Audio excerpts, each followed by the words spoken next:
샬롬 할렐루야. 지옥 14번째입니다. 아래 음부의 형벌을 크게 둘로 구분하면 비교적 형벌이 가벼운 1단계, 2단계와 매우 무거운 3단계, 4단계로 나눌 수가 있습니다. 1단계, 2단계 형벌에 떨어진 영혼 중에는 불신자가 많습니다.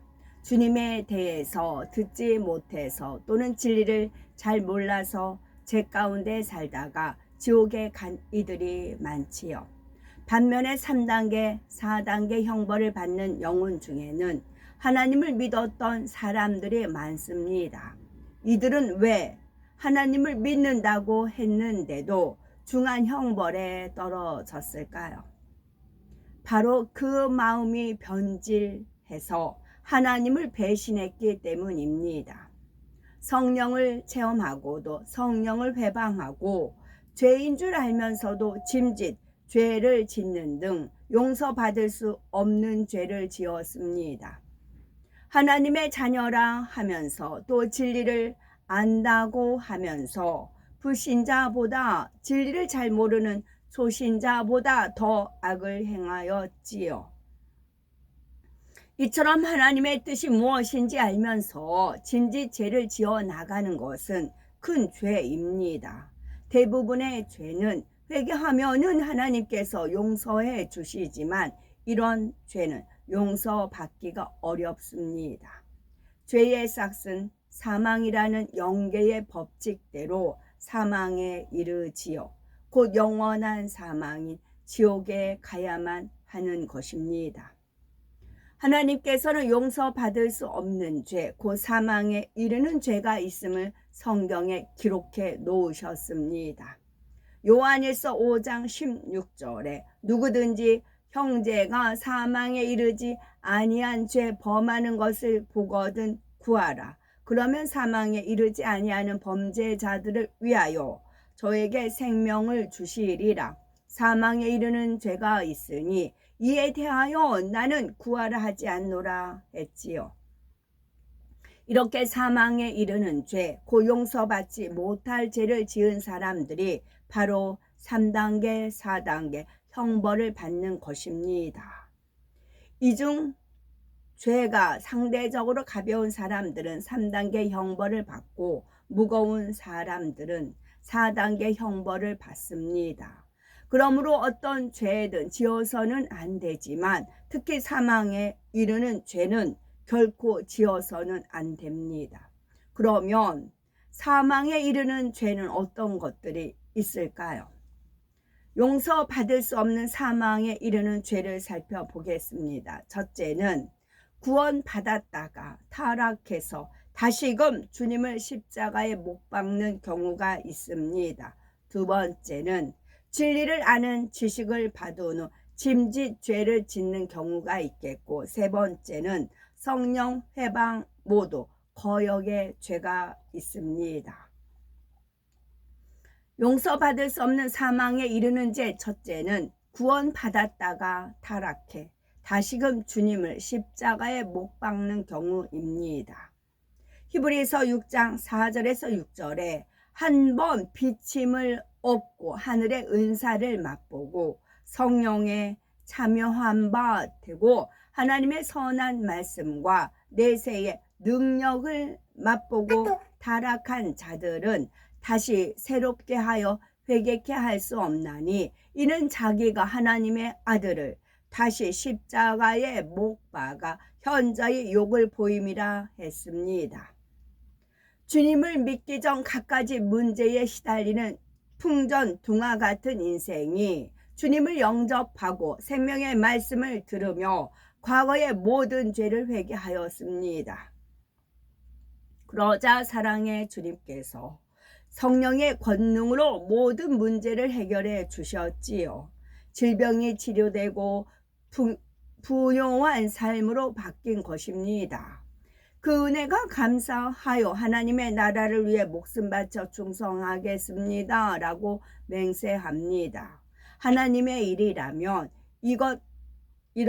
이것저것 가리지 않고 열심내어 헌신하니 어느새 사람들에게도 인정받아 직분도 받았지요. 그런데 이렇게 충만하게 달려가는 듯 하더니 어느 순간 세상이 다시 마음에 들어오자 교회를 떠나고 맙니다. 주님을 알기 전보다 세상에 더 깊이 빠져 세상 사람보다 더 정욕을 쫓아 살아가지요. 어떤 이들은 자신이 병기한 것을 정당화하기 위해서 교회를 욕하고 주의 종과 성도들을 비방하며 더 큰 악을 바랍니다.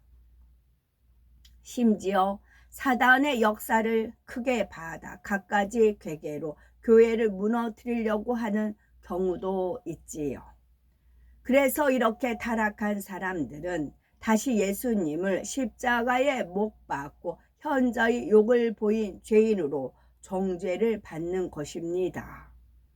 우리는 주님을 알기 전 마귀의 자녀로 세상에 짝하여 살면서 예수님을 이미 한 번 십자가에 못 박았지요.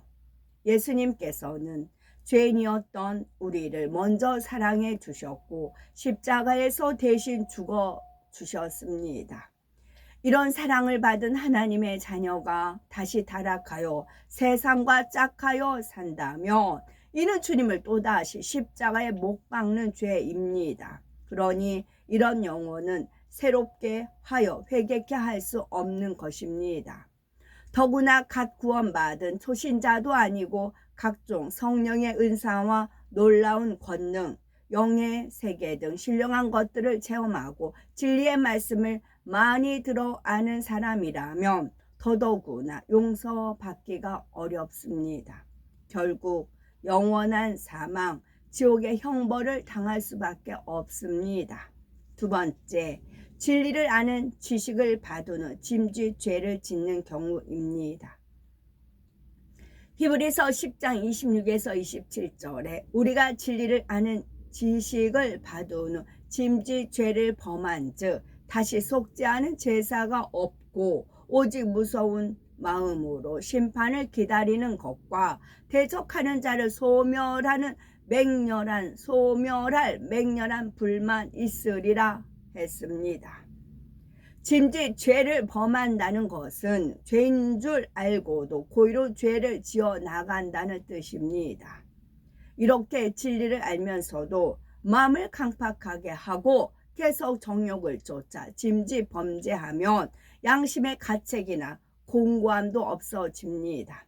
회개의 영도 오지를 않지요. 마음의 화인 맞아 가기 때문입니다. 회개를 못하면 당연히 용서받을 수 없으니 성경은 이런 사람의 앞날에는 무서운 불지옥이 기다릴 뿐이라고 말씀하십니다. 세 번째는 성령 회방 모독 거역의 죄입니다. 예수님께서 복음을 전하실 당시 기사와 표적을 행하시는 것을 보고 귀신의 왕 바알세불을 지폈다 하거나 마귀의 역사라 비방하는 이들이 있었습니다. 이는 성령의 능력을 힘입어 놀라운 일들을 행하신 예수님을 비방하는 것이니 성령을 회방하고 모독한 것이나 다름없지요. 오늘날도 하나님을 믿는다고 하면서도 성령의 역사를 사단의 역사다 혹은 이단이다 라고 정죄를 합니다. 성경에서 말하는 근거나 확실한 증거도 없이 자신이 이해할 수 없다는 이유만으로 반감을 갖고 이렇게 판단하는 것입니다. 그러나 하나님께서 보내신 성령의 역사가 아니고서야 어떻게 사람으로서는 나타낼 수 없는 기사와 표적, 권능의 역사가 일어나겠습니까?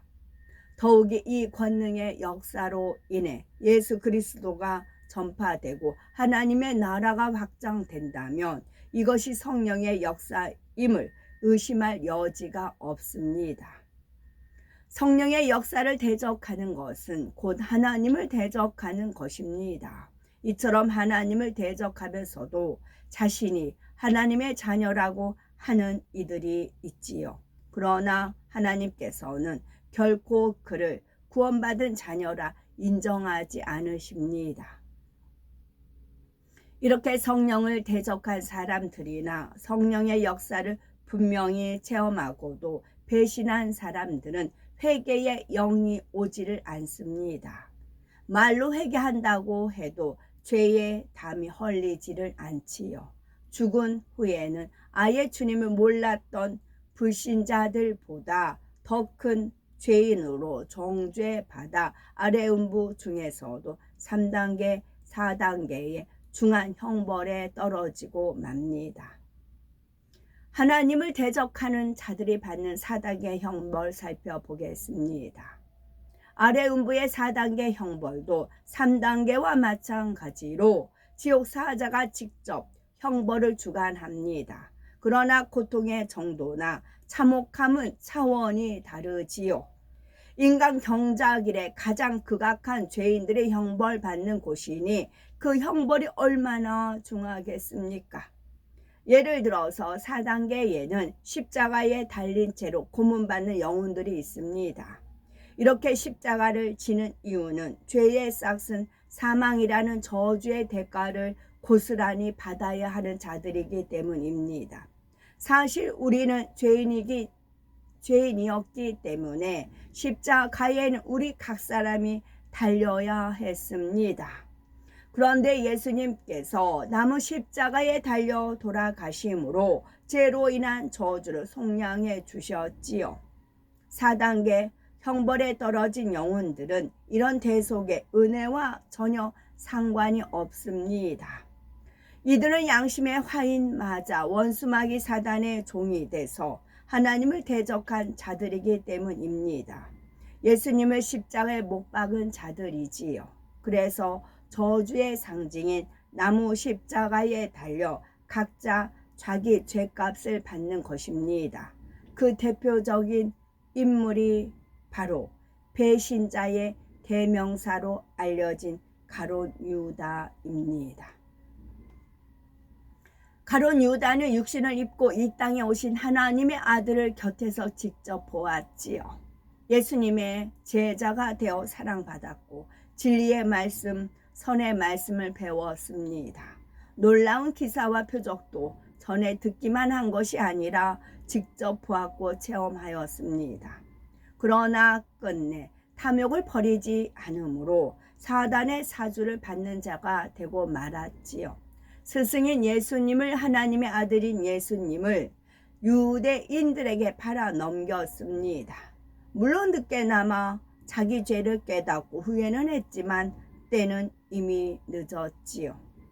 자신에게 돈을 건넨 자들에게 가서 되돌려 주려 했고 회개하려 해도 회개의 영이 주어지지 않았습니다. 끝내 그는 스스로 목을 매 자살하였지요.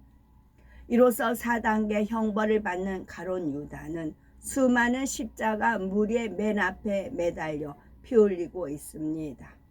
가룟 유다를 필두로 해서 그 뒤로 하나님을 심히 대적한 많은 영혼이 십자가에 달린 채로 축 늘어져서 있지요. 이 음산한 광경은 마치 전쟁이 휩쓸고 지나간 자리에 생겨난 공동묘지 혹은 수많은 짐승을 잡아 매달아 놓은 도살장을 연상시킵니다. 가룟 유다의 머리에는 굵은 가시나무로 만든 관이 씌워져 있는데 온 머리를 휘감은 가시는 계속 자라서 피부를 뚫고 두개골을 파고들어 뇌를 찔러댑니다. 이 십자가 아래에는 무언가 꿈틀거리는 짐승 같은 것들이 있는데 자세히 보면은 4단계 형벌에 떨어진 다른 영혼들입니다. 이들도 하나님을 대적하고 큰 악을 쌓아 지옥에 온 자들이지요. 심한 고문을 당해서 몰골이 아닙니다. 이들은 가룟 유다의 십자가 아래에서 지옥 사자의 창에 찔리며 고문당합니다. 자기들이 창에 찔릴 때마다 비명을 지르며 가룟 유다를 창으로 찔러댑니다. 자기들의 고통이 더할수록 더 심하게 가룟 유다를 찌릅니다. 악에 받쳐서 더욱 악랄하게 찔러대며 분풀이합니다. 지옥사자들은 입을 모아 가룟 유다를 조롱합니다. 저가 구세주, 자기를 구원할 자를 팔아 넘긴 자라, 저가 우리에게 이롭게 하였도다. 정령 잘하였도다. 웃기도다 하며 웃어댑니다. 가룟 유다는 육체에 가해지는 고통과 함께 이런 조롱 속에서 정신적인 고통을 함께 받습니다. 자신이 하나님의 아들을 팔아넘긴 저주받은 자임을 거듭 기억해야 하기 때문이지요. 점점 자라나는 가시가 머리를 찌를 때마다, 날카로운 창들에 찔릴 때마다 그 기억은 더욱 또렷이 살아납니다. 예수님의 12 제자로 부름받은 만큼 가룟 유다도 처음 예수님을 만났을 때는 마음이 뜨거웠을 것입니다. 그러나 시간이 흐르면서 예수님은 그가 생각하는 왕의 모습에서 점점 멀어져 갔지요. 예수님을 따르면 많은 유익이 있을 것이라 기대했는데 실상은 그렇지를 않습니다. 자신이 맡아 관리하는 돈깨의 돈을 조금씩 훔치면서 탐심을 채우는 것이 다였지요. 이처럼 자기 의와 탐심 등의 악이 그를 예수님에게서 점점 멀어지게 했고, 마침내는 예수님을 몸의 종의 몸값인 은 30에 팔아 넘기기에 이릅니다. 예수님의 오랜 기다림 속에서도 그는 돌이키지 않았고 결국 배신자의 대명사가 되고 말았지요. 혹여 우리는 아직도 자기의, 자기 탐욕 이런 악들을 다 벗어버리지 못하셨다면 이제는 다 벗어버리심으로써 참 평안과 참 행복, 새 예루살렘의 모든 좋은 것을 누리시는 복되고 아름답고 거룩한 우리 모두가 되셨으면 좋겠습니다. 아멘.